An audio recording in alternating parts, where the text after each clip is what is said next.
दोस्तों नमस्कार। Exam instructor Girdhar YouTube channel पर आपका स्वागत है। तो दोस्तों, परिषदीय स्कूलों में भर्ती की आस जगी, छात्र शिक्षक अनुपात का ब्यौरा तलब किया गया है। अब पूरा ऐसा लग रहा है कि जल्दी ही आपको एक नई शिक्षक भर्ती सुपर टेट देखने को मिलेगी। तो आप लोग अब थोड़ा हौसला रखें और तैयारी अपनी दोबारा पुनः स्टार्ट कर दें, अच्छे तरीके से स्टार्ट कर दें, क्योंकि ये निकला हुआ समय फिर वापस नहीं आएगा। तो आइए जानते हैं पहले न्यूज़ क्या है, फिर कैसे हमें आगे तैयारी करनी है, इसके बारे में भी पूरा जानेंगे। प्रयागराज, प्रदेश के परिषदीय स्कूलों में छात्र शिक्षक अनुपात का विवरण शिक्षा विभाग की ओर से मांगा गया है। ऐसे में उम्मीद जगाई जा रही है कि जल्द ही परिषदीय स्कूलों में सहायक अध्यापक भर्ती के लिए विज्ञापन जारी किया जा सकता है। लंबे समय से प्रतियोगी छात्र प्राथमिक विद्यालयों में शिक्षक भर्ती का विज्ञापन जारी करने की मांग कर रहे हैं। हालांकि कुछ दिन पूर्व विधानसभा में शिक्षा मंत्री ने एक प्रश्न के जवाब में बताया था कि विद्यालयों में विद्यार्थियों के अनुपात में शिक्षक अधिक हैं।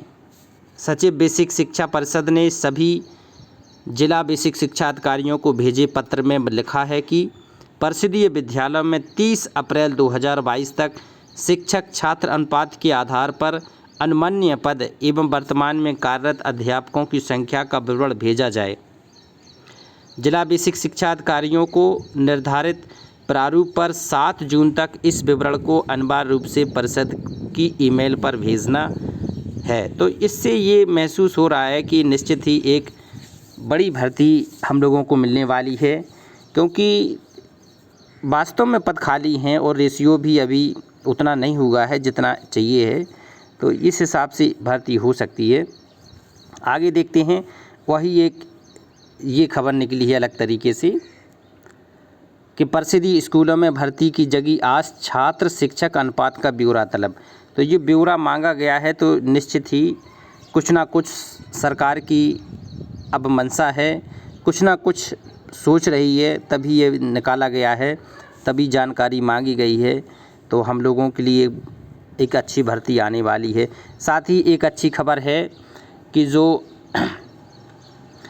डीएम गोरखपुर के विजय किरण आनंद थे, इनको महानिदेशक स्कूल शिक्षा के जो प्रभारी पहले थे, इसी पद पर इन्हें पुनः लाया गया है। योग्य, समर्पित और पूरी लगन से विकास की तरफ शिक्षा को ले जाने के लिए कार्यरत रहे हैं आप। तो और आशा जगी है कि एक सुपर टेट भर्ती के लिए निश्चित ही कुछ ना कुछ सकारात्मक न्यूज़ हमें बहुत ही जल्दी मिलने वाली है। तो आइए देखते हैं, डीएम विजय किरण आनंद का शासन ने मंगलवार शाम स्थानांतरण कर दिया है। उन्हें प्रभारी महानिदेशक स्कूल शिक्षा एवं विशेष सचिव बेसिक शिक्षा विभाग की जिम्मेदारियां सौंपी गई हैं। आनंद ने जिलाधिकारी रहते हुए जिले में शिक्षा, स्वास्थ्य और डेवलपमेंट को लेकर खूब काम किया। विकास के मुद्दे पर वह लगातार गीडा के उद्योगियों के साथ बैठकें करते रहे। जिलाधिकारी के रूप में विजय किरण आनंद ने जैसे ही गोरखपुर में पदभार संभाला, उनका पहला जोर शिक्षा विभाग पर ही रहा। विभाग की बेहतरी के लिए उन्होंने खूब शक्ति दिखाई। एक बार दर्जन भर टीमें गठित कर स्कूलों की चेकिंग कराई, देर से पहुंचने वाले शिक्षकों की क्लास लगाई, कुछ शिक्षकों के वेतन रोक दिए तो कुछ को कारण बताओ नोटिस जारी किया। डीएम की शक्ति का असर रहा कि स्कूल आने जाने और बच्चों को पढ़ाने में लेट लतीफ़ी करने वाले शिक्षकों में भय बन गया। इसका अंदाज इस बात से लगाया जा सकता है कि उनके स्थानांतरण की झूठी खबर सोशल मीडिया पर चल गई तो देर रात तक अखबार के कार्यालयों की घंटियां घनघनाती रहीं। जिलाधिकारी विजय किरण आनंद ने स्वास्थ्य सुविधा को लेकर बेहतर बनाने के लिए लगातार प्रयास किया। जिला अस्पताल हो जाए, बाबा राघव दास मेडिकल कॉलेज या फिर एम्स, जिलाधिकारी लगातार इन संस्थानों का निरीक्षण करते रहे। तो योग्य अधिकारी हैं, कहीं भी आप इनको प्रयोग मिला लो, अपनी जिम्मेदारी बखूबी से बिल्कुल अच्छी तरह से निभाते हैं। तो अब शिक्षा विभाग की जिम्मेदारी है, निश्चित ही विजय किरण आनंद विकास की ओर ले जाएंगे। आगे देखते हैं, एक पद निकली है मिनी सचिवालय में 70 सहायकों की नौकरी छोड़ने से खाली हो गए हैं ये 70 पद। तो 6000 पगार के बीटेक एमए पास पद हैं दावेदार। मतलब इस 6000 रुपये की नौकरी जो छोड़ी है उसके लिए भी बीटेक एमटेक पास एमए पास ये दावेदारी कर रहे हैं। तो किस हिसाब से बेरोज़गारी दर इस बार बढ़ गई है, बहुत ज़्यादा स्थितियां डमाडोल हो रही हैं। उच्च शिक्षा पाए युवाओं ने कर दिया है आवेदन। 70 ग्राम पंचायतों ने होनी है सहायकों की नियुक्ति। 3 जून थी आवेदन की अंतिम तारीख। ग्राम सभा स्तर पर मांगे थे आवेदन। तो आप आवेदन पत्रों की स्क्रूटनी की जाएगी। इसके बाद ग्राम पंचायत प्रशासनिक समिति के अनुमोदन पर डीएम की अध्यक्षता वाली जिला स्तरीय समिति इसका साक्षात्कार लेगी। न्यूनतम योग्यता है इंटर पास, पर कई टेक्निकल डिग्री धारक के आवेदन आ गए हैं। विकास कार्यों की डाटा फीडिंग और गांव से जुड़े अन्य कार्यों की रिपोर्ट बनाना जिम्मेदारी है। एक अदद नौकरी की तलाश में उच्च शिक्षित युवा मामूली पगार पर भी काम करने को तैयार है। यह पंचायत सहायकों कम डाटा एंट्री ऑपरेटर पद के लिए आए आवेदनों को देखकर समझा जा सकता है। पंचायत सहायक बनने के लिए बीटेक डिप्लोमा डिग्री समेत एमए एमकॉम पास युवाओं ने आवेदन किया है। गांव में बने मिनी सचिवालय पंचायत भवन में पंचायत सहायक कम डाटा एंट्री ऑपरेटर की तैनाती की गई है। इसकी न्यूनतम शैक्षिक योग्यता इंटर पास है। इसके जिम्मे ऑनलाइन जन्म और मृत्यु प्रमाण पत्र बनाने, ग्राम निधि विकास कार्य समेत गांव में जुड़े कार्यों को ऑनलाइन फीडिंग और मुख्यालय पर रिपोर्ट भेजने का काम होता है। इसके एवज में इसे हर महीने 6000 पगार मिलती है। जिले की 694 ग्राम सभाओं में 70 सहायकों ने नौकरी छोड़ दी। इसके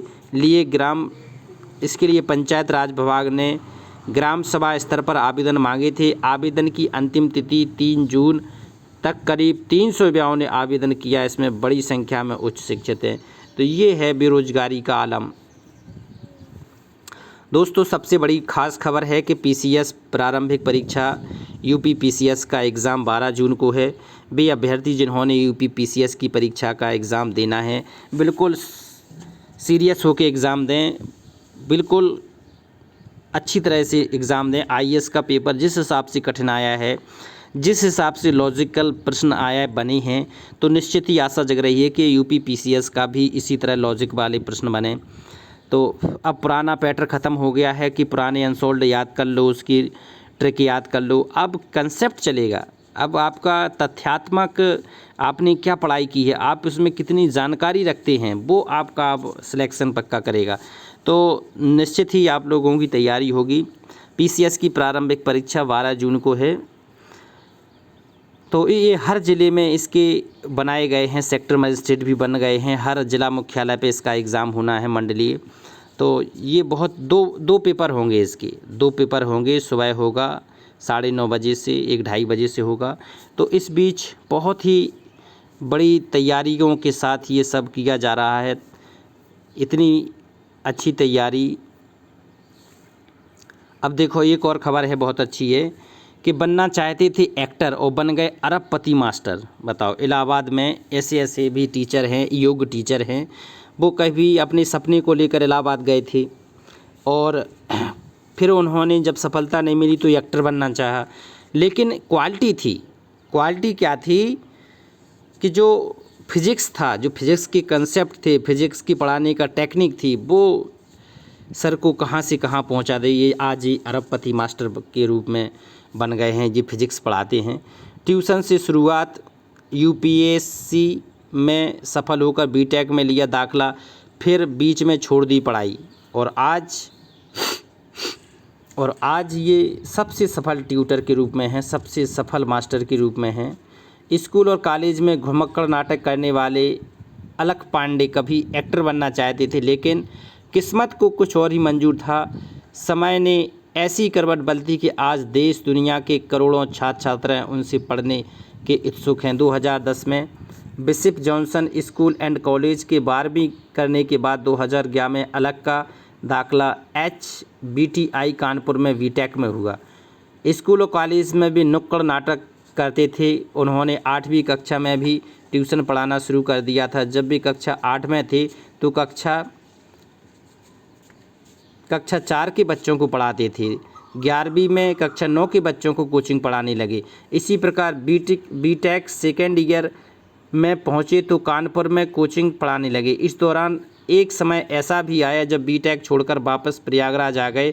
2015 में ट्यूशन पर पढ़ाना शुरू किया। शुरुआत में ऑफलाइन कोचिंग के साथ ऑनलाइन पढ़ाया। 2015 और 16 में यूट्यूब पर 12वीं कक्षा के विषय पर वीडियो अपलोड किया, लेकिन नहीं चला।